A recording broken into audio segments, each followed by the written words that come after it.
บัดนี้เป็นครั้งที่50ตรงกับวันที่19มิถุนายนพศ2569ข้าพเจ้าในนัทพงศ์วิรมเมืองรหัส017ขอเปล่งวาจาสาธยายพุทธมนต์และสาธยายธรรมถวายเป็นพุทธบูชาธรรมบูชาสังฆบูชาและเป็นอาจาริยบูชาแด่องค์หลวงปู่ทวดและหลวงปู่ศิลาขอเทพเทวดาเจ้าทั้งหลายโปรดจงมาอนุโมทนาในการสวดสาธยายของข้าพเจ้านี้ขออนุภาพคุณพระรัตนตรัยครูบาอาจารย์เทพเทวดาทั้งหลายโปรดจงบันดาลจิตของข้าพเจ้าเป็นสมาธิอันควรแก่การสวดสาธยายมนต์ต่อไปอะระหังสัมมาสัมพุทโธภควาพุทธังภควันตังอภิวาเทมิสวากขาโตภควตาธัมโมธัมมังนัมสสามิสุปฏิปันโนภควโตสาวกสังโฆสังฆังนะมามิโมโสชุมนุมเทวดาสมันตาจักราวเรศวตราคัสตุเทวตาสัทธมังมุนิราชสาสนตุสักขะมุขทังสักเคกามิจารุเปคิวิสุตารัตเตสันตนิเขมิมานีทีเปรเทจักขเมตารุวนาคาเนเขหวัติมิเทเตภูมาจายันตุเทวาชาลาธารวิสเมยขาคันธพนาคาติปิตาสัตเทยามุนิวราวาสนังสัพโพเมสมันตุธรรมสวนากาโลยัมทันตาธรรมสวนากาโลยัมทันตาธรรมสวนากาโลยัมทันตาบทสวดนามกาสิทธิคาถานะโมตัสสะภะคะวะโตอะระหะโตสัมมาสัมพุทธัสสะนะโมตัสสะภะคะวะโตอะระหะโตสัมมาสัมพุทธัสสะนะโมตัสสะภะคะวะโตอะระหะโตสัมมาสัมพุทธัสสะบทสวดสัจจกิริยาคาถานาทิเมสารนังอัญญังพุทโธเมสารนังวรังเอเดนะสัจจาวเชนะสุติมิโนตุสัพพทานาทิเมสารนังอัญญังธัมโมเมสารนังวรังเอเดนะสัจจาวเชนะสุติมิโนตุสัพพทานาทิเมสารนังอัญญังสังโฆเมสารนังวรังเอเดนะสัจจาวเชนะสุติมิโนตุสัพพทาบทสวดมหาสมัยสูตรเทวเมสุตังเอกังสมัยยังภควาสังเคสุวินาติกัปปิโลตุสมิงมหาวเนมาตาภิกขุสังเคนะสัตถิมัจจามะเตหิภิกขุสัตถิสัพเพวะอารันเนหิทัสสะหิจาโลกาสัตถิเทวตาเยปุเยนะสันนิติตังหติภควันตังทัสสัญญาภิกขุสังจักอัตถโขจตุนังสุทธาวาสกายิกานังเทวานังเอตัทโหสิยังโขภควาสังเคสุวิหารติกัปปิโลตุสมิงมหาวเนมหาตาภิกขุสังเคนะสัตถิมัจจามะเตหิภิกขุสัตถิสัพเพวะอารันเนหิทัสสะหิจาโลกาสัตถิเทวตาเยปุเยนะสันนิติตังหติภควันตังทัสสัญญาภิกขุสังจักยานุนามายังปิยนาภควาเป็นปัสสังกามายามะปัสสังกามิตวาภควโตสันติเกปเตทัพพะสยมติ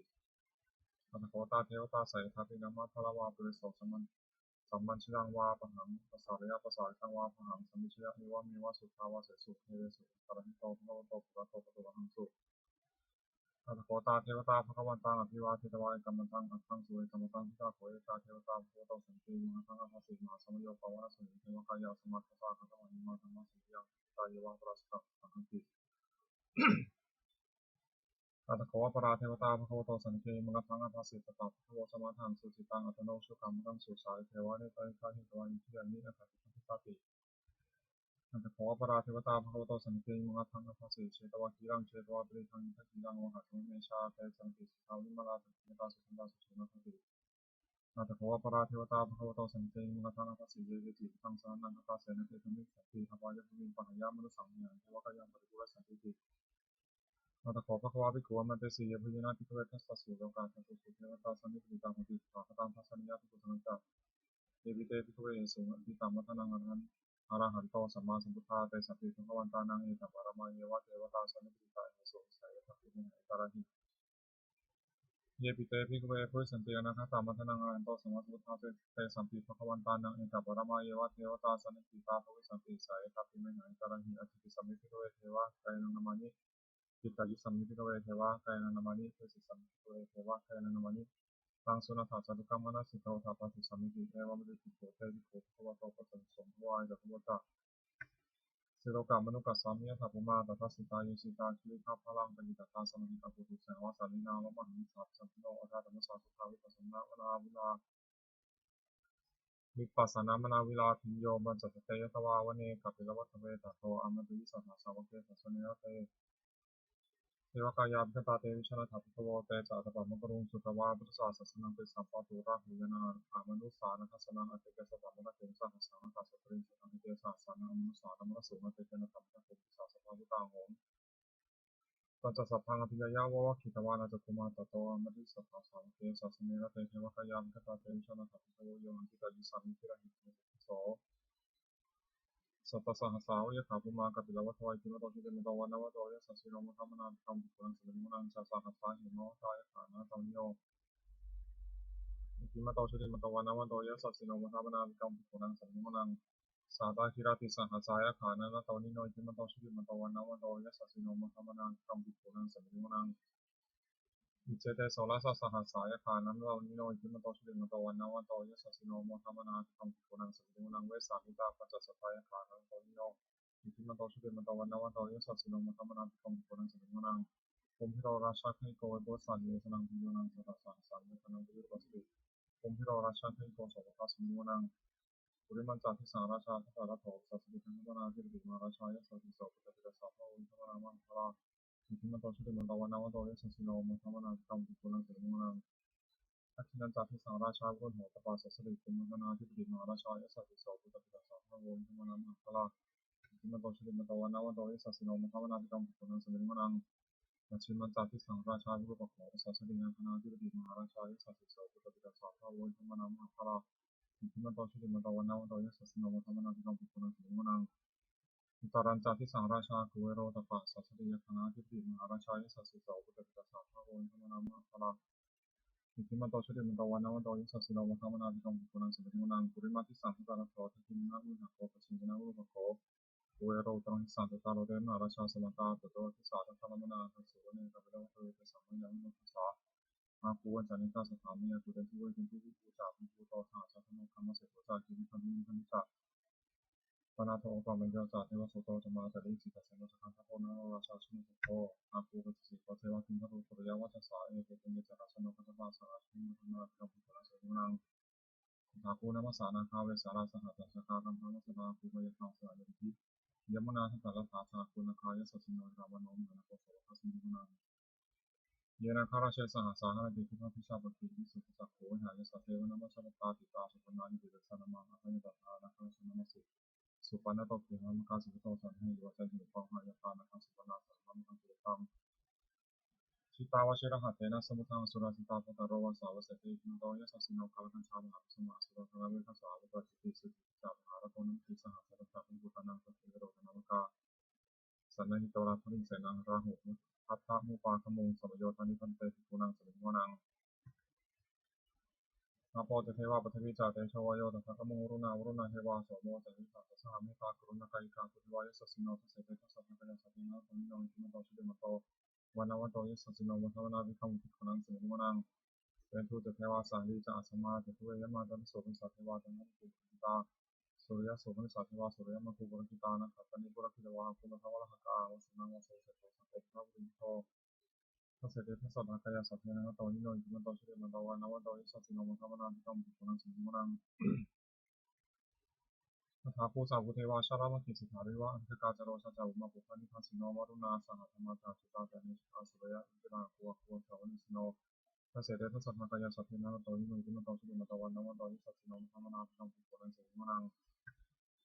Samana Maha Samana Manusa Manusutama Abdusita Pupum no Pusita Tapu Harayo Teva Yujar Vitavasino Parahama Paraka Kuteva Yasasino Tasete Tasakaya Satina Tonino Idima Toshi Matawana Doi Satino Tamana Kam Puran Simanang Sukakaru Maharuna Akuatana Sasana Ota Dari Hapawo Kaku Dewa Vijakana Satamatan Rakasami Sukata Yasasino Tagayana Kapusino Yusha Sati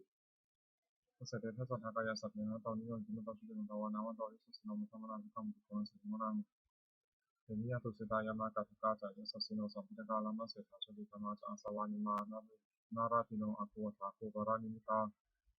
Tasete Tasakaya Satina Tonio Jimatoshi Matawana Doi Sasino Matamana Vikam Bukon Simonang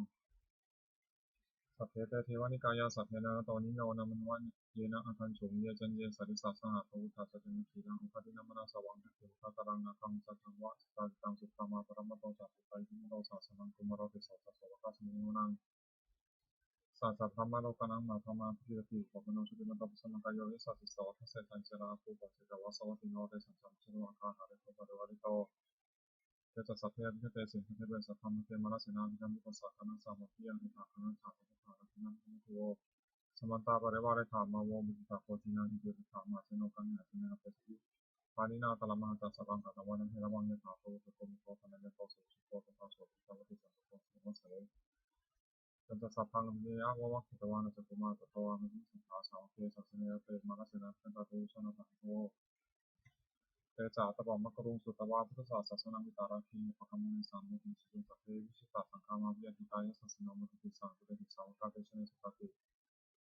บทสวดบูชาหลวงปู่ทวดนะโมโพธิสัตโตอังคติมยะอิติภควานะโมโพธิสัตโตอังคติมยะอิติภควานะโมโพธิสัตโตอังคติมยะอิติภควานะว่าเพราะว่าฉบับประชาชนสมเด็จพระมหาสมณเจ้ากรมพระยาวชิรยานวโรรสธรรมวิภาคผู้กาคือหมวดสองความมีอุปการะมากสองอย่างหนึ่งสติความมีวิชาสองสัมปชัญญะความรู้ตัวทำเป็นโลกบาลคือคุ้มครองโลกสองอย่างหนึ่งมีริความละอายแก่ใจสองอุตบะความเกรงกลัวต่อสามทำมันทำให้งามสองอย่างหนึ่งคติความอดทนสองสรจากความเฉลียวบุคคลหาได้ยากสองอย่างหนึ่งบุปการีบุคคลผู้ทำบุปการะก่อนสองกตัญญูกตเวทีบุคคลผู้รู้อุปการะที่ทำแล้วตอบแทนปีกาคือหมวดสามรัตนะสามอย่างพระพุทธหนึ่งพระธรรมหนึ่งพระสงฆ์หนึ่งท่านผู้สอนให้ประชุมชนประพฤติชอบด้วยกายวาจาใจตามพระธรรมวินัยที่ท่านเรียกว่าพระพุทธศาสนาชื่อพระพุทธเจ้าสองพระธรรมวินัยที่เป็นคำสั่งสอนของท่านชื่อพระธรรมสามหมู่ชนที่ฟังคำสอนของท่านแล้วปฏิบัติชอบตามพระธรรมวินัยชื่อพระสงฆ์คุณของรัตนะสามอย่างพระพุทธเจ้ารู้ดีรู้ชอบด้วยพระองค์เองก่อนแล้วสอนผู้อื่นให้รู้ตามด้วยพระธรรมย่อมรักษาผู้ปฏิบัติที่ตกไปในที่ชั่วพระสงฆ์ปฏิบัติชอบตามคำสอนของพระพุทธเจ้าแล้วสอนผู้อื่นให้กระทำตามด้วยอาการที่พระพุทธเจ้าทรงสั่งสอนสามอย่างหนึ่งทรงสั่งสอนผู้จักผู้ฟังรู้ยิ่งเห็นจริงในธรรมที่คนรู้คนเห็นสองทรงสั่งสอนมีเหตุที่ผู้ฟังอาจต้องตามให้เห็นจริงได้สามทรงสั่งสอนเป็นอัศจรรย์คือผู้ปฏิบัติตามย่อมได้ประโยชน์โดยสมควรแก่ความปฏิบัติเพราะว่าของพระพุทธเจ้าสามอย่างหนึ่งเว้นจากทุจริตคือประพฤติชั่วด้วยกายวาจาใจสองประกอบสุจริตคือประพฤติชอบด้วยกายวาจาใจสามทำใจของตนให้หมดจดจากเครื่องเศร้าหมองใจมีโรคโกรธเป็นต้นทุจริตสามอย่างหนึ่งประพฤติชั่วด้วยกายและกายทุจริตสองประพฤติชั่วด้วยวาจาและวจีทุจริตสามประพฤติชั่วด้วยใจและมโนทุจริตกายทุจริตสามอย่างฆ่าสัตว์หนึ่งลักช่อหนึ่งประพฤติผิดในกามหนึ่งวจีทุจริตสี่อย่างพูดเท็จหนึ่งพูดส่อเสียดหนึ่งพูดคำหยาบหนึ่งพูดเพ้อเจ้อหนึ่งมโนทุจริตสามอย่างโลภอยากได้ของเขาหนึ่งพยาบาทปองร้ายเขาหนึ่งเห็นผิดจากครองธรรมหนึ่งทุจริตสามอย่างนี้เป็นสิ่งไม่ควรทำคนแต่ละเสียสุจริตสามอย่างหนึ่งประพฤติชอบด้วยกายและกายสุจริตสองประพฤติชอบด้วยวาจาและวจีสุจริตสามประพฤติชอบด้วยใจและมโนสุจริตกายสุจริตสามอย่างเว้นจากฆ่าสัตว์หนึ่งเว้นจากลักช่อหนึ่งเว้นจากประพฤติผิดในกามหนึ่งวจีสุจริตสี่อย่างเว้นจากพูดเท็จหนึ่งเว้นจากพูดส่อเสียดหนึ่งเว้นจากพูดคำหยาบหนึ่งเว้นจากพูดเพ้อเจ้อหนึ่งมโนสุจริตสามอย่างไม่โลภอยากได้ของเขาหนึ่งไม่พยาบาทปองร้ายเขาหนึ่งเห็นชอบตามครองธรรมหนึ่งสุจริตสามอย่างนี้เป็นสิ่งควรทำความประพฤติ อกุศลมูลสามอย่างรากเหง้าของอกุศลและกุศลมูลมีสามอย่างคือโลภะอยากได้หนึ่งโทสะที่พุทธศาสนาของหนึ่งมหาโลภไม่รู้จริงหนึ่งเมื่ออกุศลมูลเหล่านี้โลภะโทสะโมหะก็มีอยู่แล้วอกุศลอื่นที่เกิดขึ้นก็เกิดขึ้นที่เกิดแล้วก็จะเลยมากขึ้นอย่างนั้นโทละเสียกุศลมูลสามอย่างรากเหง้าของกุศลและกุศลมูลมีสามอย่างคือโลภะไม่อยากได้หนึ่งอโทสะไม่คิดว่าทุสลายของหนึ่งโมหะไม่หลงหนึ่งถ้ากุศลมูลเหล่านี้โลภะโทสะอโทสะโมหะก็ดีอยู่แล้วกุศลอื่นที่เกิดขึ้นก็เกิดขึ้นที่เกิดแล้วก็จะเลยมากขึ้นอย่างนั้นคนที่เกิดมีในสันดานสัพพุริสบัญญัติข้อที่สัตตบุรุษตั้งไว้สามอย่าง หนึ่งทานสละสิ่งของของตนเพื่อเป็นประโยชน์แก่ผู้อื่นสองพระประชาถือบวชเป็นวัยเว้นจากผิดเพียงกันและการสามารถตาติสุอุปทานปฏิบัติมานาบิดาของตนที่สุดอปานากาปฏิปทาคือปฏิบัตินิพพานอย่างมีคือสังวรสำรวมมีศีลหกคือตาหูจมูกลิ้นกายใจไม่ให้มีร้ายในเวลาเห็นรูปฟังเสียงดนตรีนกธรรมะทวารุธรรมะวิจัยสองโภชเนมัตตัญญตาผู้จัดประมาณในการกินอาหารแต่พอสมควรไม่มากไม่น้อยสามชาติยานิโรคประกอบความเพียรเพื่อจัดสำรับใจให้หมดจดไม่เห็นจะนอนมากนัก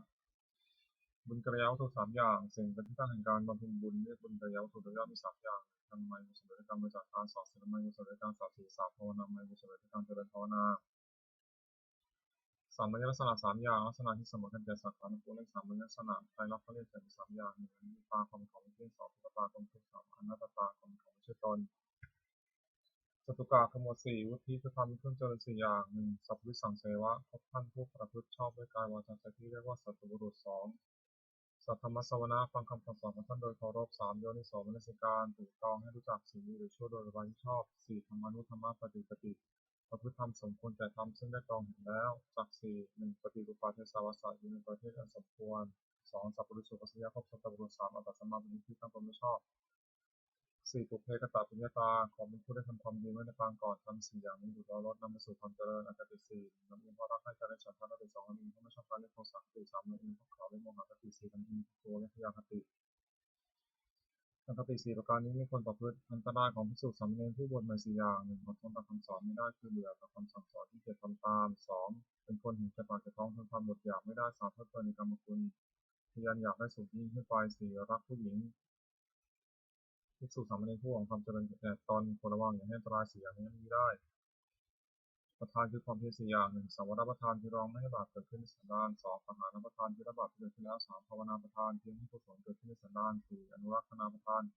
คือรักษากุศลที่เกิดขึ้นแล้วไม่ให้เสื่อมความเพียรสี่อย่างนี้เป็นความเพียรชอบผลประกอบที่มีในตอนอธิษฐานธรรมคือธรรมที่ควรตั้งมั่นใจสี่อย่างปัญญารอบรู้สิ่งที่ควรรู้สองสัจจะความจริงใจประพฤติสิ่งใดทำให้ได้จริงสามการสละสิ่งที่เป็นข้าศึกแต่ความจริงใจสี่อุปสมาสงบใจจากสิ่งที่เป็นข้าศึกอย่างสงบอิทธิบาทคือคุณเครื่องให้ประสงค์คือคุณเครื่องให้สำเร็จความประสงค์สี่อย่างหนึ่งฉันทะพอใจรักใคร่ในสิ่งนั้นสองวิริยะเพียรประกอบสิ่งนั้นสามจิตตาใจฝักใฝ่ในสิ่งนั้นไม่วางธุระสี่วิมังสาหนักถูกต้องพิจารณาเหตุผลในสิ่งนั้นคุณสี่อย่างนี้มีบริบูรณ์แล้วอาจชักนำบุคคลถึงสิ่งต้องประสงค์ซึ่งเหลือวิสัยควรทำความไม่ประมาทในที่สี่สถานหนึ่งในการละกายทุจริตประพฤติกายสุจริตสองในการละวจีทุจริตประพฤติวจีสุจริตสามในการละมโนทุจริตประพฤติมโนสุจริต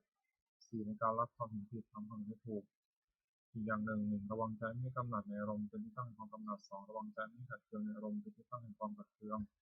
งสามระวังใจไม่ให้หลงในอารมณ์เป็นที่ตั้งแห่งความหลงสี่ระวังใจไม่ให้มัวเมาในอารมณ์เป็นที่ตั้งแห่งความมัวเมาปาริสุทธิศีลสี่หนึ่งปาฏิโมกขสังวรสำรวมในพระปาฏิโมกข์เป็นข้อที่พระเจ้าห้ามทำตามข้อที่พระองค์อนุญาต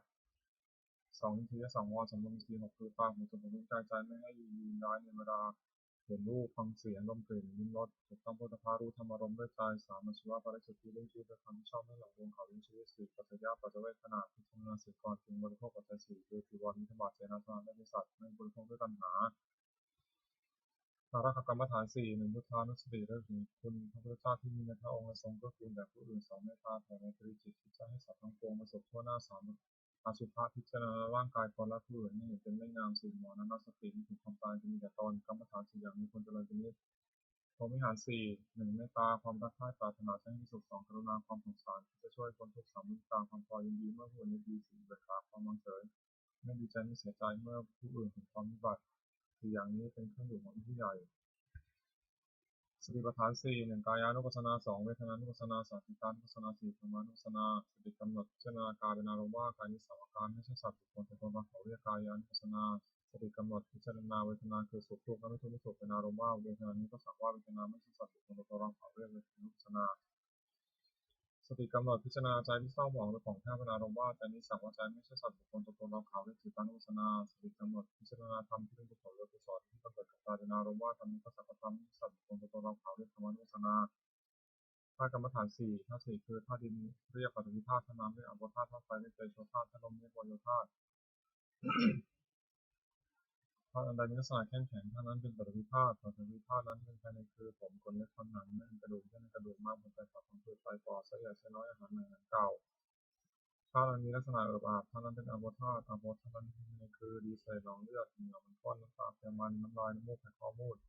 ธาตุนั้นมีลักษณะร้อนธาตุนั้นเป็นเตโชธาตุเตโชธาตุนั้นที่เป็นภายในคือไฟที่กายให้อบอุ่นไฟที่ยังกายให้สุดโทรมไฟที่ยังการให้กระวนกระวายไฟที่เผาหนังย่อยธาตุอันใดมีลักษณะพัดไปพัดมาธาตุนั้นเป็นวายโยธาตุวายโยธาตุนั้นภายในคือลมพัดขึ้นเบื้องบนลมพัดลงเบื้องต่ำลมในท้องลมในไส้ลมหายใจตามตัวลมหายใจความกำหนดพิจารณากายนี้ให้เห็นว่าเป็นแบบนี้ทั้งสี่คือดินน้ำไฟลมประชุมกันอยู่ไม่ใช่เราไม่ใช่ของเราเรียกว่าธาตุกรรมฐานอริยสัจสี่หนึ่งทุกข์สองสมุทัยคือเหตุให้ทุกข์เกิดสามนิโรธคือความดับทุกข์สี่มรรคคือข้อปฏิบัติให้ถึงความดับทุกข์ความไม่สบายกายไม่สบายใจได้ชื่อว่าทุกข์เพราะเป็นของคนได้ยากปัญหาคือความทะยานอยากได้ชื่อว่าสมุทัยเพราะเป็นเหตุทุกข์เกิด ตัณหานั้นมีประเภทเป็นสามคือตัณหาความอยากมีอารมณ์ที่น่ารักใคร่เรียกว่ากามตัณหาอย่างหนึ่งตัณหาความอยากเป็นโน่นเป็นนี่เรียกว่าภาวะตัณหาอย่างหนึ่งตัณหาความอยากไม่เป็นโน่นเป็นนี่เรียกว่าวิภวตัณหาอย่างหนึ่งความดับตัณหาได้สิ้นเชิงทุกดับไปหมดได้ชื่อว่านิโรธเพราะเป็นความดับทุกข์ปัญญาอันเห็นชอบว่าสิ่งนี้ทุกข์สิ่งนี้เหตุให้ทุกข์เกิดสิ่งนี้ผลเป็นความดับทุกข์ได้ชื่อว่ามรรคเพราะเป็นข้อปฏิบัติเป็นความดับทุกข์มรรคนั้นมีองค์แปดประการคือปัญญาอันเห็นชอบหนึ่งบัณฑิตชอบหนึ่งเจรจาชอบหนึ่งทำการงานชอบหนึ่งเลี้ยงชีวิตชอบหนึ่งทำความดีชอบหนึ่งทำสติชอบหนึ่งตั้งใจชอบหนึ่ง ตอนจะกล่าวคือหมวดห้านันตริยกรรมห้าหนึ่งมาตุฆาตฆ่ามารดาสองฆาตฆ่าบิดาสามอรหันตฆาตฆ่าพระอรหันต์สี่โลหิตตัวบาททำร้ายพระพุทธเจ้าจนถึงยังพระองค์ที่นอกขึ้นไปห้าสังเวชยาสองใจจากกัน รม5อย่างนี้เป็นบาปอันหนักที่สุดที่ทั้งสวรรค์และนิพพานตั้งอยู่ในฐานอาชีพของผู้ถือพระพุทธศาสนาห้ามไม่ทำเด็ดขาดอภินหาปัจเจเวก1ควรพิจารณาทุกวันว่าเรามีความแก่เป็นธรรมดาไม่ล่วงพ้นความแก่ไปได้2ควรพิจารณาทุกวันว่าเรามีความเจ็บเป็นธรรมดาไม่ล่วงพ้นความเจ็บไปได้3ควรพิจารณาทุกวันว่าเรามีความตายเป็นธรรมดาไม่ล่วงพ้นความตายไปได้4ควรพิจารณาทุกวันว่าเราจะต้องพัฒนาจากของรักของชอบใจทั้งสิ้น5ควรพิจารณาทุกวันว่าเรามีกรรมเป็นของตัวเราทำดีจากไม่ดีทำชั่วจากไม่ชั่วเวสาระชากรณธรรมคือทำความกล้าหาญ5อย่างศรัทธาเชื่อถือคุณเชื่อ2 4รักษากายวาจาให้เรียบร้อย3ทำสัจจะความเป็นผู้ศึกษามาก4วิริยารัมภะอารมณ์ความเพียร5ปัญญาทผู้สิ่งความรู้องค์เห็นภิกษุใหม่5อย่าง1สำรวมในข้อที่มอบเป็นข้อที่พระเจ้าห้ามทำตามข้อที่ทรงอนุญาต2สำรวม4คือตาหูจมูกลิ้นกายใจไม่ให้มีน้อยครอบงำได้ให้อันรู้ด้วยในตามเป็นต้น3ความเป็นคนไม่เอากระเริงเฮฮา4อยู่ในเสนาสนะอันสงัด5มีความเห็นชอบภิกษุใหม่ตั้งอยู่ในธรรม5อย่างนี้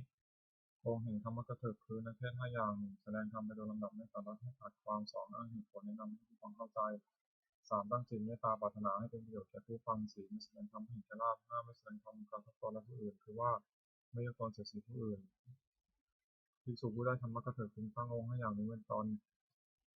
ธรรมสวนาที่2คือใน2การฟังธรรม5อย่าง1ผู้ฟังธรรมย่อมได้ฟังสิ่งที่เคยฟัง2สิ่งนั้นได้เคยฟังแล้วแต่ไม่เข้าใจชัดย่อมเข้าใจสิ่งนั้นชัด3บรรเทาความสงสัยเสียได้4คำสอนนี้ถูกต้องได้5จิตของผู้ฟังย่อมผ่องใสละคือทำเป็นกำลัง5อย่าง1ศรัทธาความเชื่อ2วิริยะความเพียร3สติความระลึกได้4สมาธิความตั้งใจมั่น5ปัญญาความรอบรู้อินทรีย์5ข้อเรียกข้อเป็นใหญ่ในจิตตนนิวรณ์5ทำมันกั้นจิตไม่ให้บรรลุความดีเรียกว่านิวรณ์มี5อย่าง1พอใจรักใคร่ในอารมณ์ที่ชอบใจมีรูปเป็นต้นเรียกกรรมฉันทะ2ปองร้ายพยาบาทผู้อื่นปองร้ายผู้อื่นเรียกพยาบาท3ความที่จิตหดหู่และเคอะเคิมเรียกถินมิทะ4ฟุ้งซ่านและรำคาญเรียกถึงจักขุกุจัก5ลังเลไม่ตกลงได้เรียกวิจิกิจฉาขันธ์5กายกับใจนี้แบ่งออกเป็น5กองได้ขันธ์5 1รูป2เวทนา3สัญญา4สังขาร5วิญญาณ4คือดินน้ำไฟลมประชุมกันเป็นกายนี้เรียกว่ารูปความรู้สึกอารมณ์ว่าเป็นสุขคือสบายกายสบายใจหรือเป็นทุกข์คือไม่สบายกายไม่สบายใจหรือเฉยๆคือไม่ทุกข์ไม่สุขเรียกเวทนาความจำได้หมายรู้คือจำรูปเสียงกลิ่นรสผลิตภัณฑ์อารมณ์ที่เกิดกับใจได้เรียกว่าสัญญาเจตสิกธรรมคืออารมณ์ที่เกิดกับใจเป็นส่วนนี้เรียกกุศลเป็นส่วนชั่วเรียกอกุศลเป็นส่วนไม่ดีไม่ชั่วเรียกอัพยากฤิเรียกว่าสังขารความรู้อารมณ์ในเวลาเมื่อรูปมากระทบตามต้นเรียกว่าวิญญาณขันธ์นั้นก็เรียกว่านามรูปเวทนาสัญญาสังขารวิญญาณรวมเข้าเป็นนามรูปรวมเป็นรูปสักกะคือหมวด6คารวะ6อย่างความเมื่อเฟ้อในพระพุทธเจ้า1ในพระธรรม1ในพระสงฆ์1ในความศึกษา1ในความไม่ประมาท1ในปฏิสัมพันธ์คือต้อนรับปราศัย1ที่สุควรทำคารวะ6ประการนี้สารนิยธรรม6อย่างทำเป็นที่ตั้งแห่งความไม่ระลึกถึงเรียกสารนิยธรรม6อย่างคือ1เขาไปตั้งกายกรรมประกอบด้วยเมตตาในทุกที่สุดสามเณรต่อหน้าและรับหลังคือช่วยผลฝ่ายกิจธุระของเพื่อนกันด้วยการมีปฏิบัติที่สุขในต้นจีเมตตา2ทำตั้งวจีกรรมประกอบด้วยเมตตาในเพื่อนที่สุดสามเณรต่อหน้าและรับหลังคือช่วยผลฝ่ายกิจธุระของเพื่อนกันด้วยวาจาช่วยกล่าวสอนในต้นจีเมตตา3คือตั้งมโนกรรมประกอบด้วยเมตตาในเพื่อนที่สุดสามเณรต่อหน้าและรับหลังคือคิดแต่สิ่งที่เป็นประโยชน์แก่เพื่อนกัน4แบ่งปันลาภที่ตนได้มาแล้วโดยชอบธรรมให้แก่เพื่อนที่สุดสามเณรไม่หวงไว้บริโภคแต่เพียงผู้เดียว5รักษาศีลบริสุทธิ์เสมอกันกับเพื่อนที่สุดสามเณรอื่นๆไม่ทำตนที่ตั้งเกียรติผู้อื่น6มีความเห็นร่วมกันกับภิกษุสามเณรอื่นๆไม่ว่ากับใครๆเพราะมีความเห็นผิดกันทำ6อย่างนี้ทำคู่กับเพื่อนที่เป็นที่รักที่เคารพของผู้อื่นเป็นไปเพื่อความสงเคราะห์กันและกันเป็นไปเพื่อความไม่วิวาทกันและกันเป็นไปเพื่อความพร้อมเพรียงเป็นอันหนึ่งอันเดียวกันอายตนะภายใน6ตาหูจมูกลิ้นกายใจอินทรีย์6ก็เรียกอายตนะภายนอก6รูปเสียงกลิ่นรสโผฏฐัพพะคืออารมณ์ที่มาถูกต้องกายธรรมคืออารมณ์ที่เกิดกับใจอารมณ์6ก็เรียกวิญญาณ6อาศัยรูปกระทบตาเกิดความรู้ขึ้นได้จากวิญญาณอาศัยเสียงกระทบหูเกิดความรู้ขึ้นได้โสตวิญญาณอาศัยกลิ่นกระทบจมูกเกิดความรู้ขึ้นได้คณวิญญาณอาศัยรสกระทบลิ้นเกิดความรู้ขึ้นได้ชิวหวิญญาณอาศัยโผฏฐัพพะกระทบกายเกิดความรู้ขึ้นได้กายวิญญาณอาศัยธรรมเกิดกับใจเกิดความรู้ขึ้นได้มโนวิญญาณสัมผัส6อายตนะภายในมีตาเป็นต้นอายตนะภายนอกมีรูปเป็นต้นวิญญาณมีจักรวิญญาณเป็นต้นภายในสัมผัสมีชื่อตามอายตนะภายในเป็น6คือจักรสัมผัสโสตสัมผัสคานสัมผัสชิวหาสัมผัสกายสัมผัสมโนสัมผัส เวทนา6สัมผัสนั้นเป็นปัจจัยให้เกิดเวทนาเป็นสุขบ้างทุกข์บ้างไม่ทุกข์ไม่สุขบ้างมีชื่อตามอายตนะภายในเป็น6คือจักขุสัมผัสสัญชาเวทนาโสตสัมผัสสัญชาเวทนาคานสัมผัสสัญชาเวทนาชิวหาสัมผัสสัญชาเวทนากายสัมผัสสัญชาเวทนามโนสัมผัสสัญชาเวทนา ธาตุหกหนึ่งปฐวีธาตุคือธาตุดินสองอาโมธาตุคือธาตุน้ำสามเตโชธาตุคือธาตุไฟสี่วายโยธาตุคือธาตุลมห้าอากาศธาตุคือช่องว่างในกายหกวิญญาณธาตุคือความรู้อะไรได้สัจจกะขมวดเจ็ดอปาริหานิยธรรมเจ็ดอย่างทำไม่เป็นที่ตั้งแห่งความเสื่อมเป็นไปเพื่อความเจริญฝ่ายเดียวชื่อว่าอปาริหานิยธรรมเจ็ดอย่างคือหนึ่งมันประชุมกันหนึ่งในสองเมื่อประชุมก็พร้อมเพรียงกันประชุมเลิกประชุมก็พร้อมเพรียงกันเลิกและพร้อมเพรียงช่วยกันทำกิจที่สมควรต้องทำสามไม่บัญญัติสิ่งพระพุทธเจ้าไม่บัญญัติขึ้นไม่ถอดสิ่งที่พระองค์ทรงบัญญัติไว้แล้วสมาทานศึกษาอินทรีย์สิกขาบทตามที่พระองค์ทรงบัญญัติไว้สี่ภิกษุเหล่าใดเป็นผู้ใหญ่เป็นประธานในสงฆ์คำว่าพระภิกษุนั้นเชื่อฟังพระคำของท่านห้าไม่รู้อำนาจแก่ความอยากที่เกิดขึ้นหกยินดีในเสนาสนะป่าแต่ตั้งใจว่าเพื่อที่สุดสำเนียงซึ่งเป็นศีลซึ่งยังไม่สอาวาสขอยมาขึ้นมาแล้วขออยู่เป็นสงฆ์ทำจุดอย่างนี้ตั้งอยู่ในผู้ใดผู้นั้นไม่มีความเสื่อมเลยมีแต่ความเจริญฝ่ายเดียวอริยทรัพย์เจ็ดทรัพย์คือคุณความดีที่มีสันดานอย่างประเสริฐเรียกอริยทรัพย์อีกอย่างคือหนึ่งศรัทธาเชื่อถึงควรเชื่อสองศีลรักษาการวาจาให้เรียบร้อยสามมีดีความลายต่อบาปทุจริตสี่โอตปปะสะดุ้งกลัวต่อบาปห้าฟังหูสัจจะความเป็นคนเคยได้ยินได้ฟังมามากคือจำทรงธรรมและรู้เสียงปากวิทยามากหกจาคะสละให้ปันสิ่งของตนอย่าทนที่คนให้ปันเสร็จมันยาวรับรู้สิ่งที่เป็นประโยชน์และไม่เป็นประโยชน์สัพพุริสธรรมเจ็ดอย่างธรรมของสัตบุรุษเรียกสัพพุริสธรรมเจ็ดอย่างหนึ่งธรรมนิตาความเป็นผู้รู้จักผลความเป็นผู้รู้จักเหตุเช่นว่าสิ่งนี้เป็นเหตุสุขสิ่งนี้เป็นเหตุทุกข์สองอัตถนิตาความเป็นผู้รู้จักผลเช่นรู้จักว่าสุขเป็นผลหนึ่งเหตุนี้ทุกข์เป็นผลหนึ่งอย่างนี้สามอัตตัญญุตาคนผู้รู้จักตนว่าเราว่าโดยชาติตระกูลยศศักดิ์สมบัติบริวารความรู้และคุณธรรมดีเท่านี้และประพฤติตนให้สมควรแก่ที่อยู่อย่างไรสี่มัตตัญญุตาคนผู้รู้จักประมาณในการแสวงหาเรื่องนี้ชีวิตแต่โดยทางที่ชอบและรู้จักประมาณในการบริโภคแต่พอควร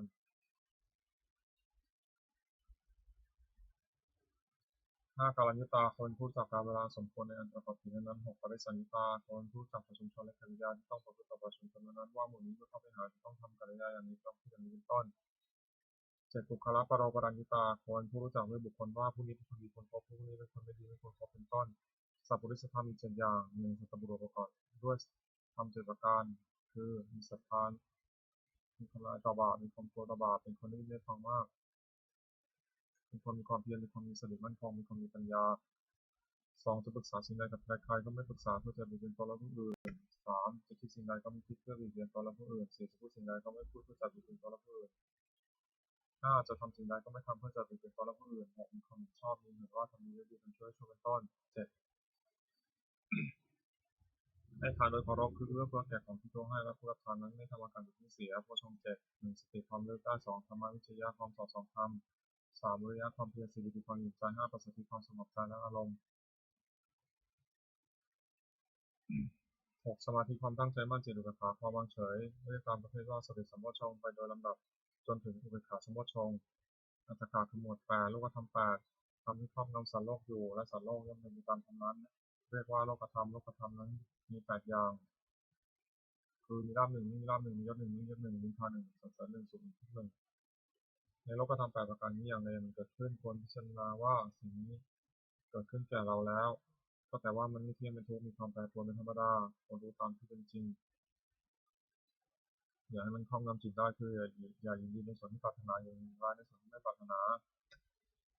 ลักษณะตัดสินธรรมวินัยแปดประการทำเหล่าใดเป็นไปเพื่อความกำหนัดย้อมใจหนึ่งเป็นไปเพื่อความประกอบทุกหนึ่งเป็นไปเพื่อความสะสมความกิเลสหนึ่งเป็นไปเพื่อความอย่างใหญ่หนึ่ง เป็นไปเพื่อความสันโดษไม่มีด้วยของไม่อยู่คือนี่เราอยากได้นั่นหนึ่งเป็นไปเพื่อความคบคิดด้วยบุคคลนั้นหนึ่งเป็นไปเพื่อความเกลียดค้านหนึ่งเป็นไปเพื่อความยุ่งยากหนึ่งคำนี้คือว่าไม่ใช่ธรรมไม่ใช่วินัยไม่ใช่คำสั่งสอนไม่ใช่คำสั่งสอนของพระศาสดา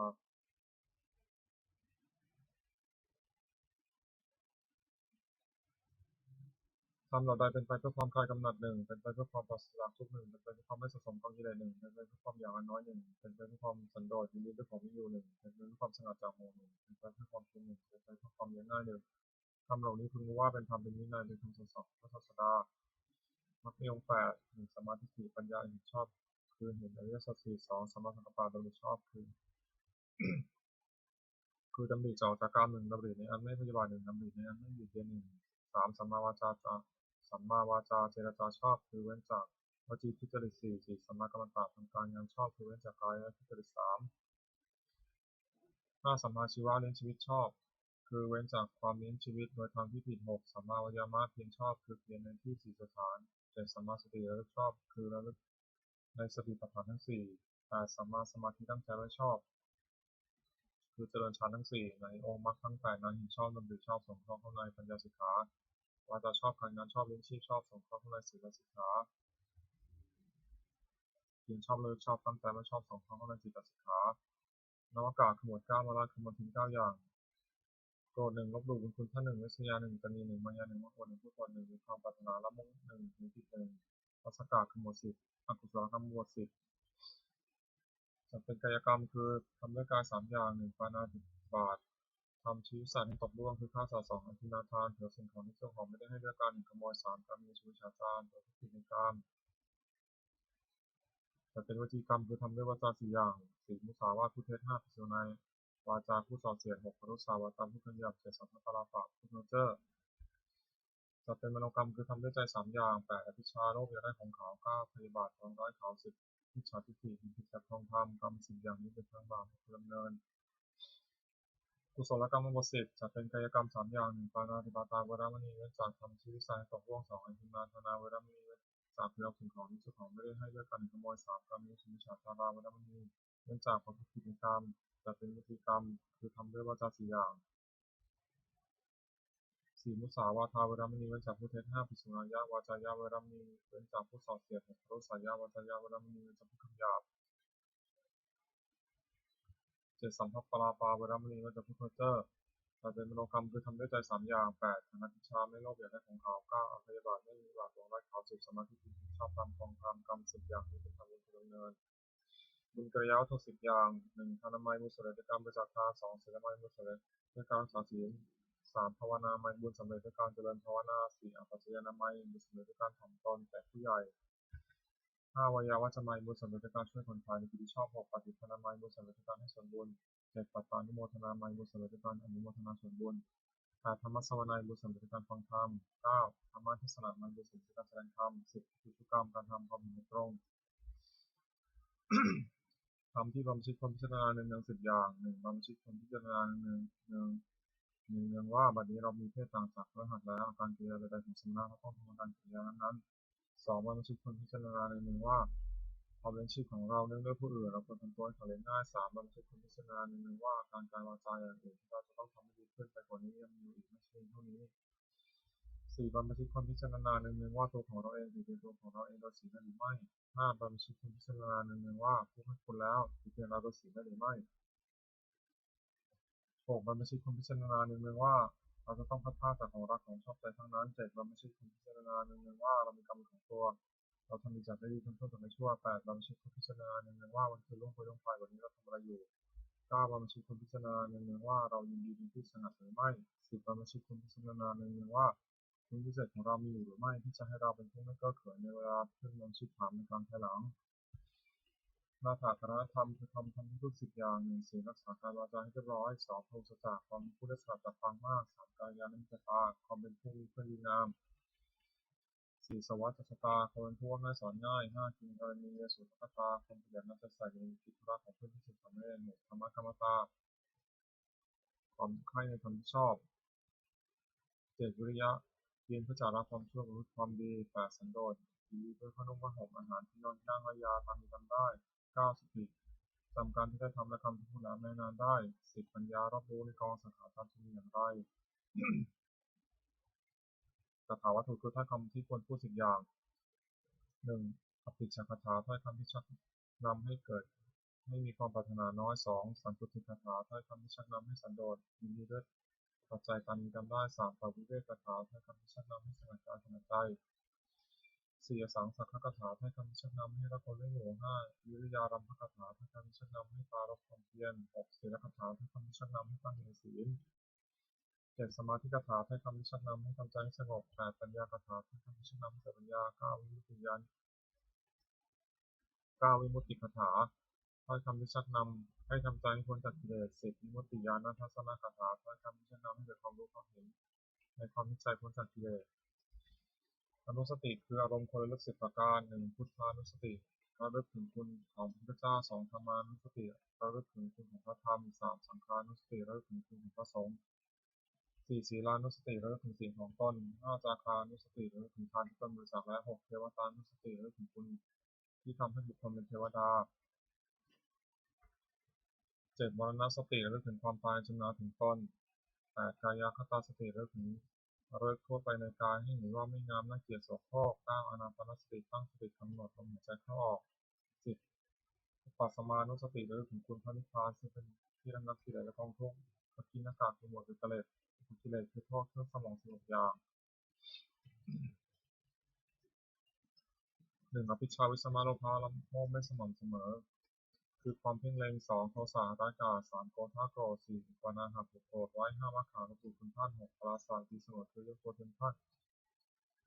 7กิสาริษยาคือเห็นเขาได้ดีทนอยู่ไม่ได้8มัจฉริยะตาหี9มายามัญญาคือเจ้าเล่ห์10สัพพยะโอ้อวด11สัมภาษณ์หูดื้อ12สารพัดแห่งดี13มานะคือตัว14อติมานะที่เป็นท่าน15มาทำมุม16มาทำเลินเล่อ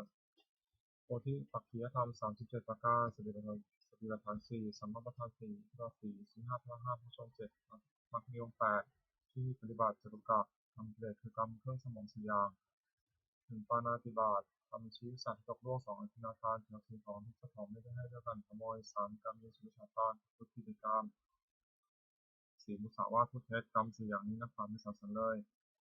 อบายมุขคือเหตุเครื่องชิบหาย4อย่าง1ความเป็นนักเลงหญิง2ความเป็นนักเลงสุรา3ความเป็นนักเลงเล่นการพนัน4ความคนชั่วเป็นมิตรโทษ4ประการนี้ไม่ควรประกอบวิธีทำให้การทำประโยชน์คือประโยชน์ในปัจจุบัน5อย่างประโยชน์ในปัจจุบัน4อย่าง1อุทานสัมปทาถึงพร้อมด้วยความหมายในการประกอบอีกเครื่องเลี้ยงชีวิตก็ดีในการศึกษาและเรียนก็ดีในการทำหน้าที่ในการทำธุระหน้าที่ของตนก็ดี2อารักขาสัมปทาถึงพร้อมด้วยการรักษาคือรักษาทรัพย์ที่แสวงหามาได้ด้วยความหมายไม่ให้เป็นอันตรายก็ดีรักษาการเงินของตัวไม่ให้เสื่อมเสียไปก็ดี3กัลยาณมิตรตาความมีเพื่อนเป็นคนดีไม่คบคนชั่ว4สัมมาชีวิตาความมีชีวิตตามสมควรแก่กำลังทรัพย์ที่หาได้ไม่ให้เกิดจนไม่ให้เพียงไปนะสัมปรายะที่ขัดประโยชน์คือประโยชน์ภายหน้า4อย่าง1ศรัทธาสัมปทาถึงพร้อมด้วยศรัทธาคือเชื่อถึงคนเชื่อเช่นเชื่อว่าทำดีได้ดีเพื่อช่วยเป็นต้น2ศีลสัมปทาถึงพร้อมด้วยศีลบริษัทกายวาจาด้วยดีไม่มีโทษ3จาคะสัมปทาถึงพร้อมด้วยการบริจาคทานการเสียสุขให้แก่ผู้อื่น4ปัญญาสัมปทาถึงพร้อมด้วยปัญญารู้จักบาปบุญคุณโทษประโยชน์ไม่ใช่ประโยชน์เป็นต้นมิตรปฏิรูปคือคนที่มี4จำพวก1คนปองล่อ2คนที่จะพูด3คนหัวกระจก4คนชักชวนในทางชิบหายคน4จำพวกนี้เป็นมิตรแท้คน4จำพวกนี้ไม่ใช่มิตรแต่เป็นคนเทียมมิตรไม่ควรคบคนปองรอบมีลักษณะ4 1ที่เราจะได้แค่ทีเดียว2สิ่งที่น้อยคิดเอาให้ได้มาก3เมื่อมีประโยชน์ตัวจึงรับเอาผิดของเพื่อน4คบเพื่อนต้องเห็นแก่ประโยชน์ของตัว2คนดีแต่พูดมีลักษณะ4 1เก็บเอาของลูกแล้วมาปราศัย2อ้างเอาของนี้ไม่มีมาปราศัย3สงเคราะห์ด้วยสิ่งหาประโยชน์ไม่ได้4ออกปากไม่ได้3คนหัวกระจกมีลักษณะ4 1จะทำชั่วก็คอยตาม2จะทำดีก็คอยตาม3ต่อหน้าว่าสรรเสริญ4รับหลังก็นินทา4คนชักชวนในทางชิบหายมีลักษณะ4 1ชักชวนดื่มน้ำเมา2ชักชวนเที่ยวกลางคืน3ชักชวนให้มัวเมาในการเล่น4ชักชวนเล่นการพนันมิตรแท้4จำพวก1มิตรมีโอกาส2มิตรร่วมสุขร่วมทุกข์3มิตรได้ประโยชน์4มิตรมีความรักใคร่มิตร4จำพวกนี้เป็นมิตรแท้ควรคบ1มิตรมีโอกาสมีลักษณะ4 1ป้องกันเพื่อนผู้ประมาทแล้ว2ป้องกันทรัพย์สมบัติของเพื่อนผู้ประมาทแล้ว3เมื่อมีภัยเป็นที่พึ่งพำนักได้4เมื่อมีธุระช่วยออกทรัพย์ให้เกินกว่าที่ออกปาก2มีร่วมสุขร่วมทุกข์เป็นลักษณะ4 1ขยายความลับของตนแก่เพื่อน2ปิดความลับของเพื่อนไม่ให้แพร่งพราย3ไม่ได้พึงมีอาวุธบาด4และชีวิตการสละแทนได้3มีได้ประโยชน์มีลักษณะ4 1ห้ามไม่ทำความชั่ว2แนะนำให้ตั้งอยู่ในความดี3ให้ฟังเสียงนี้มันเคยฟัง4บอกทางสวรรค์ให้4มีความรักใคร่มีลักษณะ4 1คิดด้วย2สุขด้วย3ต้องถึงคนอื่นที่ติเตียนเพื่อน4รับรองคนที่ผู้สรรเสริญเพื่อนสังฆาวัตถุ4อย่าง1ทานให้ปันสิ่งของตนแก่ผู้อื่นที่ควรให้การ2พยาวจาเจรจาวาจาที่อ่อนหวาน3อัตตจริยาประพฤติสิ่งที่เป็นประโยชน์แก่ผู้อื่น4สมานตตาความเป็นคนมีตนเสมอไม่ถือตัวคุณ4อย่างนี้เป็นเครื่องยึดเหนี่ยวใจของผู้อื่นไม่ได้สุขของเครื่อง4อย่าง1สุขเกิดจากความมีทราบ2สุขเกิดจากการแต่ทรัพย์บริโภค3สุขเกิดจากความไม่ต้องเป็นหนี้4สุขเกิดจากประกอบการงานที่ปราศจากโทษความปรารถนาของบุคคลในโลกที่สมหมายด้วยยาก4อย่าง1ขอสมบัติจงเกิดมีแก่เราโดยธรรมที่ชอบ2ขอยศจงเกิดมีแก่เรากับญาติทุกพ้อง3ขอเราจงรักษาอายุยืนนาน4เมื่อสิ้นชีพแล้วขอเราจงเป็นบังเกิดในสวรรค์ท เป็นเหตุให้สมหมายมีอยู่4อย่าง 1. ศรัทธาสัมปทาน 1. ความไม่ศรัทธา 2. ศีลสัมปทาน ถึงความที่ศีล 3. จาคะสัมปทาน ถึงความไม่รู้จักทาน 4. ปัญญาสัมปทาน ถึงความไม่ปัญญาตระกูลอันมั่งคั่งจะตั้งอยู่นานไม่ได้เพราะสถาน 4. 1. ไม่แสวงหาพัสดุที่หายแล้ว 2. ไม่บูรณะพัสดุที่ล้ำค่า 3. ไม่รู้จักประมาณในการบริโภคสมบัติ 4. ตั้งสติหรือทุศีลที่เป็นแม่เรือนพ่อเรือนผู้หวังจะดำรงตระกูลควรเว้นสถาน 4 ประการนี้เสียธรรมของฆราวาส 4. 1. สัจจะสัตย์ซื่อแก่กัน 2. ธรรมะรู้จักข่มจิตของตน 3. ขันติอดทน 4. จาคะสละให้ทรัพย์สินของคนหรือคนที่ควรให้ทาน ปัญจกะประโยชน์เกิดแต่การถือโภคทรัพย์ 5 อย่างแสวงหาโภคทรัพย์ได้ในทางที่ชอบแล้ว 1. เลี้ยงตัวมารดาบิดาบุตรภรรยาหลอกให้เป็นสุข 2. เลี้ยงเพื่อนฝูงเป็นสุข 3. บำบัดอันตรายที่เกิดแก่เหตุต่างๆ 4. ทำพลี 5 อย่างคือกอไก่ยาติพลีสงเคราะห์ญาติขอไข่อติพลีต้อนรับแขกขอควายถือผ้าเป็นกะพลีทำบุญอุทิศให้ผู้ตายงองูราชพลีถวายเป็นหลวงมีภาษีความเป็นต้นจอจานเทวตาพลีทำบุญอุทิศให้เทวดา 5. บริจาคทานในสมณพราหมณ์ผู้ประพฤติชอบ ศีล 5. 1. ปาณาติปาตาเวรมณีเว้นจากทำชีวิตสัตว์ตกโลกไป 2. อธินาทานาเวรมณีเว้นจากภิกษุเว้นจากพิทักษ์สิ่งของที่เจ้าของไม่ได้ให้เลือกการขโมย 3. กามีสุวิชชาจาราเวรมณีเว้นจากผู้ผิดในกาม 4. มุสาวาทาเวรมณีเว้นจากผู้เท็จ 5. สุราเมรยะมัชฌัปปมาสถานาเวรมณีเว้นจากดื่มเมาคือสุราและเมรัยอันเป็นที่ตั้งแห่งความประมาท ศีล 5 ประการนี้คืออาจว่าสัพพินิจมิจฉาวานิชฌาคือการค้าขายไม่ชอบธรรม 5 อย่าง 1. ค้าขายเครื่องประหาร 2. ค้าขายมนุษย์ 3. ค้าขายสัตว์เป็นสำหรับฆ่าเพื่อเป็นอาหาร 4. ค้าขายน้ำเมา 5. ขายยาพิษการค้าขาย 5 อย่างนี้เป็นข้อห้ามอุบาสกให้ประกอบสมบัติของอุบาสก 5 ประการ 1. ประกอบด้วยศรัทธา 2. มีศีลบริสุทธิ์ 3. ไม่ถือมงคลอื่นขาดคือช่วยกรรมไม่ช่วยมงคล 4. ไม่แสวงหาจุดบุญนอกพุทธศาสนา 5. บำเพ็ญบุญแต่ในพุทธศาสนาอุบาสกพึงตั้งอยู่ในสมบัติ 5 ประการนี้และเว้นจากวิบัติ 5 ประการนี้ซึ่งสืบจากสมบัตินั้นประกาศที่ 6. 1. ปุรติมทิที่เบื้องหน้ามารดาบิดา 2. ปัจฉิมทิที่เบื้องขวาอาจารย์ 3. ปัจฉิมทิที่เบื้องหลังบุตรภรรยา 4. อุตตรทิที่เบื้องซ้ายมิตร 5. เหตุทิที่เบื้องต่ำบ่าว 6. อุปริมทิที่เบื้องบนสมณพราหมณ์ 1. ปุรติมทิที่เบื้องหน้ามารดาบิดาบุตรพึงบำรุงด้วยสถาน 5. 1. ท่านได้เลี้ยงมาแล้วเลี้ยงท่านตอบ 2. ทำกิจของท่าน 3. ดำรงวงศกุล 4. บุตรตนให้เป็นคนควรรับทรัพย์มรดก 5. เมื่อท่านล่วงลับไปแล้วทำบุญอุทิศให้ท่านมารดาบิดาได้รับบำรุงชีวิตแล้วย่อมประคองบุตรด้วยสถาน 5. ไม่ให้ทำความชั่ว 2. ให้ตั้งอยู่ในความดี 3. ให้ศึกษาศิลปวิทยา 4. หาปัญญาที่สมควรให้ 5. มอบทรัพย์ให้ในสมัย 2. ทักษิณทิที่ข้างขวาอาจารย์ 10. พึงบำรุงด้วยสถาน 5. 1. ด้วยขึ้นยืนรับ 2. ด้วยเข้าไปยืนรับใช้ 3. ด้วยเชื่อฟัง 4. ด้วยประทาน 5. ด้วยเรียนศิลปวิทยาและเคารพอาจารย์ได้รับบำรุงชีวิตแล้วย่อมรู้ข้อ 10. สถาน 5. 1. แนะนำดี 2. ให้ได้ดี 3. บอกสิทธิ์บอกศิลปะให้สิ้นเชิงไม่ผิดตามทาง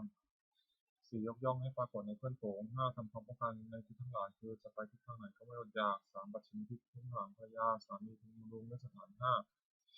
1. ด้วยยกย่องนับถือว่าเป็นภรรยา 2. ด้วยไม่ดูหมิ่น 3. ด้วยไม่ประพฤติร่วงใจ 4. ด้วยมอบความเป็นใหญ่ให้ 5. ด้วยให้เครื่องแต่งตัว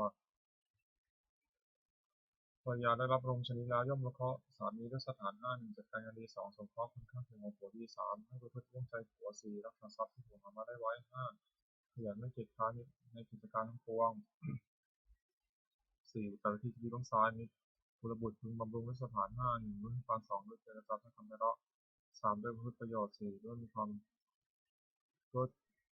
ด้วยความเป็นผู้มีตนเสมอ 5. ด้วยไม่แกล้งกล่าวให้พลาดจากความจริง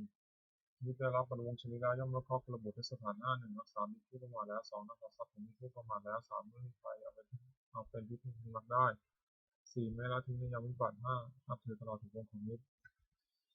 5. เหตุทิที่ต้องตามบ่าวนายพึงบำรุงด้วยสถาน 5. 1. ด้วยจัดการงานให้ทำตามสมควรในกำลัง 2. ด้วยให้อาหารและรางวัล 3. ด้วยรักษาพยาบาลภิกษุ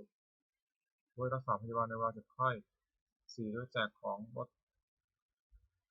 มีรสแปลกประหลาดให้กิน 5. ด้วยปล่อยในสมัยบ่าวได้รับบำรุงชีวิตแล้วย่อมรู้เคราะห์นายด้วยสถาน 5. 1. ลุกขึ้นทำการงานก่อนนาย 2. เลิกการงานทีหลังนาย 3. ถือเอาแต่ของที่นายให้ 4. ทำการงานให้ดีขึ้น 5. นำคุณของนายไปสรรเสริญในที่นั้นๆ 6. อุปฏิบัติที่บนสมณพราหมณ์กุลบุตรพึงบำรุงด้วยสถาน 5. 1. ด้วยกายกรรมคือทำอะไรประกอบด้วยเมตตา 2. ด้วยวจีกรรมพูดอะไรประกอบด้วยเมตตา 3. ด้วยมโนกรรมคิดอะไรประกอบด้วยเมตตา 4. ด้วยความเป็นผู้ไม่ปิดประตูคือไม่ได้ห้ามเข้าบ้านเรือน 5. ด้วยให้อนิสทานสมณพราหมณ์ได้รับบำรุงชนีแล้วย่อมลดความกุลบุตรด้วยสถาน 6. 1. ห้ามไม่ให้กล่าวทำความชั่ว 2. ให้ตั้งอยู่ในความดี 3. อนุเคราะห์ด้วยน้ำใจอันงาม 4. ไม่ฟังสิ่งที่ไม่เคยฟัง 5. ทำสิ่งที่เคยฟังและให้แจ่ม 6. บอกทางสอนให้อบายมุขคือเหตุเครื่องชิบหาย 6. 1. ดื่มน้ำเมา 2. เที่ยวกลางคืน 3. เที่ยวดูไปเล่น 4. เล่นการพนัน 5. คบคนชั่วเป็นมิตร 6. ทำการงาน 1. ดื่มน้ำเมามีโทษ 6. 1. เสียทรัพย์ 2. การทะเลาะวิวาท 3. เกิดโรค 4. ต้องติดเตียง 5. ไม่รู้จักอาย 6. ความจุลปัญญา 2. เที่ยวกลางคืนมีโทษ 6. 1. ชื่อว่าไม่รักษาตัว 2. ชื่อว่าไม่รักษาลูกเมีย 3. ชื่อว่าไม่รักษาทรัพย์สมบัติ 4. เป็นที่ระแวงของคนทั้งหลาย 5. มาถูกใส่ความ 6. ไม่ได้รับความลำบากมาก 3. เที่ยวดูการเล่นมีโทษตามวัตถุที่ไปดู 6. 1. รับที่ไหนไปที่นั่น 2. ทำรองที่ไหนไปที่นั่น 3. ดีดสีเก่าที่ไหนไปที่นั่น 4. เสียทอดที่ไหนไปที่นั่น 5. เพลงที่ไหนไปที่นั่น 6. เถิดเทิงที่ไหนไปที่นั่น 4. เล่นการพนันมีโทษ 6. 1. ว่าชนะย่อมก่อเวร 2. ว่าแพ้ย่อมเสียทรัพย์ที่เสียไป 3. ทรัพย์ย่อมชิบหาย 4. ไม่มีใครเชื่อถือในคำ 5. เป็นที่หมิ่นประมาทของเพื่อน 6. ไม่มีใครประสงค์จะแต่งงานด้วย 5. คบคนชั่วเป็นมิตรมีโทษตามบุคคลที่คบ 6. 1. นำให้เป็นนักเลงการพนัน 2. นำให้เป็นนักเลงเจ้าชู้ 3. นำให้เป็นนักเลงเหล้า 4. นำให้เป็นคนลวงเขาด้วยของปลอม 5. นำให้เป็นคนลวงเขาซึ่งหน้า 6. นำให้เป็นคนหัวไม้ 6. เหตุการณ์ทำการงานมีโทษ 6. 1. มักให้อ้างว่าหนาวนักและไม่ทำการงาน 2. มักให้อ้างว่าร้อนนักและไม่ทำการงาน 3. มักให้อ้างว่าเวลาเย็นแล้วและไม่ทำการงาน 4. มักให้อ้างว่ายังเช้าอยู่และไม่ทำการงาน 5. มักให้อ้างว่าหิวนักและไม่ทำการงาน 6. มักให้อ้างว่ากระหายนักและไม่ทำการงาน ผู้หวังความเจริญและผู้ว่าทรัพย์จึงเว้นเหตุเครื่องชิบหายของการที่เสียปฏิภณคาถายาเทวตาสันติวิหาราวาสินีถูกไปทะเลพุทธิทะเลแต่หินจะหินชาธรรมะทะเลน้ำพระวันตุวิชตาโสติกโรเดชาวิหารามันทะเลเถราจมชาดวกาจัตโทสารามิกาธานาปฏิวัสกาคามาจติสามิคมาจิสราสัพพัญญาตาพันตุเตสาราผู้ชายยิจาทัสัมภวาสังเสริสัทธาทโวปฏิกานิยานิกังโมรังปฏิจเตสัพพิทุปัสสะโรตุสมยังพระตุติรังคัตโมธรรมทราตุคลาสังโฆตุธรรมควะทายะจัหิทายะจะหิรักตุสัมโมสัมมิธรรมะจริโนวิธิสุขเมมาธรรมเมอริยภวิติเตประสันนาโหตุสัพพิติปานิโนพุทธศาสนาสัมมาทรังพระฉันโตกาเลเทวะพระสตุวิธิภวายสัตตานังคิริพังนิตุวิธนิมันตังตาตัปชังนิจังรักขติบุรกังในวังธรรมินาราชโนวชังรักขติสัพพทาเทวตาอุโยชนะคาถาทุกขปตาสิทุกขาเทพตาสิมุขยาสุขปตาสิโสคังโหตุสัพพิตินานิโนเอตามตาจันนิสัพพะพุทธสัพพะสัพพิเทวานุมาตุสัพพะสัพพิสิทธิยาทานังทัตตุสัพพยาสิตังรักขติสัพพทาภาวนาวิยตังตุปัสสิเทวตาคตา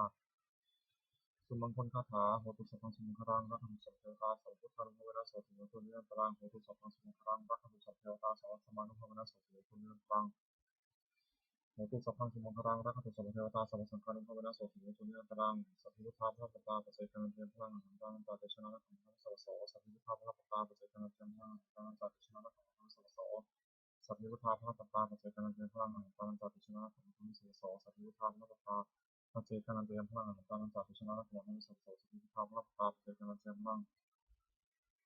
ตานันจาเตชนะรักขังพระธรรมสัพพะโสสัพเพพุทธาพระปัตตาปัจเจกานันเตพลังตานันจาเตชนะรักขังพระธรรมสัพพะโสสัพเพพุทธาพระปัตตาปัจเจกานันเตพลังตานันจาเตชนะรักขังพระธรรมสัพพะโสสัพเพพุทธาพระปัตตาปัจเจกานันเตพลังตานันจาเตชนะรักขังพระธรรมสัพพะโสสัพเพพุทธาพระปัตตาปัจเจกานันเตพลังตานันจาเตชนะรักขังพระธรรมสัพพะโสบทแผ่เมตตาให้ตนเองอาหารสุขตรงนี้ขอให้ข้าพเจ้ามีความสุขอาหารนี้ทุกของนี้ขอให้ข้าพเจ้าปราศจากความทุกข์อาหารเวรของนี้ขอให้ข้าพเจ้าปราศจากเวรอาหารอภิญญาประชนี้ขอให้ข้าพเจ้าปราศจากอุปสรรคอันตรายทั้งปวงสุขียตนางเป็นหารามิ ขอให้พระเจ้าจงมีความสุขกายสุขใจรักษากายวาจาใจพ้นจากความทุกข์ภัยทั้งปวงเถิดบทสวดแผ่เมตตาให้สรรพสัตว์ทั้งหลายสรรพสัตว์ทั้งหลายที่ไม่ทุกข์เกิดเป็นเจ็บตายด้วยกันทั้งหมดทั้งสิ้นอภิรัมย์ตุทุกข์สุขสุขเถิดจะได้มีเวรกันและกันเลยอัพยาปัจจังตุทุกข์สุขสุขเถิดจะได้มีความอย่าได้บิดเบียนซึ่งกันและกันอันนี้ทางตุทุกข์สุขสุขเถิดจะได้มีความทุกข์กายทุกใจเลยสุขียตนางบริหารตุทุกข์มีความสุขกายสุขใจรักษาตนผู้สัตว์ทั้งสิ้นเถิดบทแผ่เมตตาอุทิศสัพเพสัตตาสัพพังตุอภิราสุขาชีวิโนขอให้สัตว์ทั้งหลายอย่าได้มีเวรแก่กันและกันเลยจงเป็นผู้ดำรงชีพอยู่ในสุขทุกเถิด กตังบุญยังพลังมหาสัพพิทักษีพันธุเตขอสัตว์ทั้งหลายจงได้สวยถึงบุญที่พระเจ้าได้บำเพ็ญด้วยกายวาจาใจและนั้นเทินขอนิสงส์แห่งผลบุญกุศลนี้จงเป็นสัพพะสิริมงคลแก่พระเจ้าแคล้วคลาดปลอดภัยจากทุกโศกโรคภัยอันตรายทั้งปวงไม่มีแหล่งไหนได้สุจริตมั่นคงเป็นสมาอาชีพชอบธรรมคำว่าไม่มีอยากยากจนขอให้ไม่มีอย่างพระเจ้า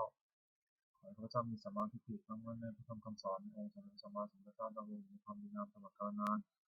อีกทั้งขอเทพเทวดาทั้งหลายที่ได้อนุโมทนาสาธุการในบุญกุศลนี้โปรดเป็นศิษย์สัตว์ทั้งสองทั้งหนึ่งคนสู่ทุกคนหลวงปู่ทวดที่เสถียรวนหายในหลวงพ่อเจ้าหลวงปู่ทวดทุกคนทั้งปวงมีศักดิ์ศรีที่จะสร้างขึ้น ถ้าเกี่ยวด้วยพุทธานุภาพเทวานุภาพและพันธะศักดิ์สิทธิ์อำนวยผลให้เสด็จผลแก่ผู้ครอบครองวิชาประการเทิน